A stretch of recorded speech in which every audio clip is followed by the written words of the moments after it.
La réunion de l'Assemblée générale du 22 septembre a été marquée par un événement très attendu. La France a annoncé qu'elle reconnaissait désormais la Palestine en tant qu'État, devenant ainsi le troisième pays du G7 à prendre cette décision. Une décision qui a d'ailleurs suscité de vives discussions au sein de la communauté internationale. Jusqu'ici, les pays occidentaux préféraient généralement ne pas adopter une position tranchée sur le conflit au Moyen-Orient. Cette décision signifie en effet non seulement une détérioration significative des relations avec Israël, mais aussi un certain désaccord avec les États-Unis, qui ont prouvé à maintes reprises qu'ils étaient les fidèles alliés de Tel Aviv. Ainsi, lors de la réunion de l'Assemblée générale, Donald Trump a déclaré que la reconnaissance de la Palestine était un cadeau trop généreux pour le Hamas. Peu après, Donald Trump et Emmanuel Macron se sont rencontrés pour échanger leur point de vue sur la reconnaissance de la Palestine.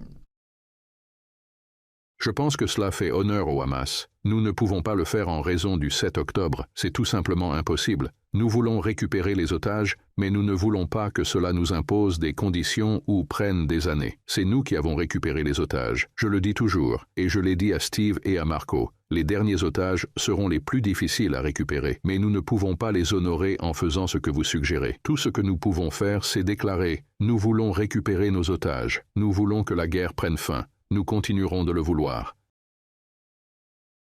Personne n'oublie le 7 octobre, mais après presque 2 ans de guerre, quel en est le résultat? Ils ont tué les hauts responsables du Hamas, c'est vrai. C'est un grand succès. Pourtant, il reste autant de combattants du Hamas qu'au premier jour. Cela ne permet donc pas de démanteler le Hamas. Ce n'est pas la bonne approche. Nous avons donc besoin d'un processus complet et nous travaillons dur sur l'après-guerre. Je suis tout à fait d'accord avec ce plan. La libération de tous les otages, le cessez-le-feu, la reprise de l'aide humanitaire, la stabilisation de la situation à Gaza le lendemain, et nous avons également besoin d'une perspective politique. C'est pourquoi nous avons pris la décision de reconnaître.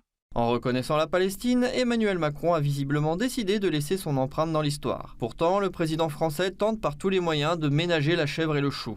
On l'a ainsi entendu fustiger l'antisémitisme, grand danger pour la France selon lui. Il a également déclaré que la France serait toujours, citation, l'ami d'Israël.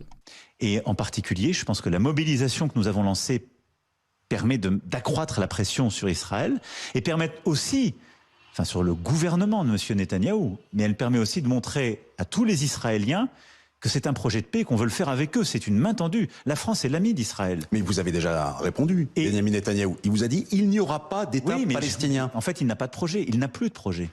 Il n'a plus de projet.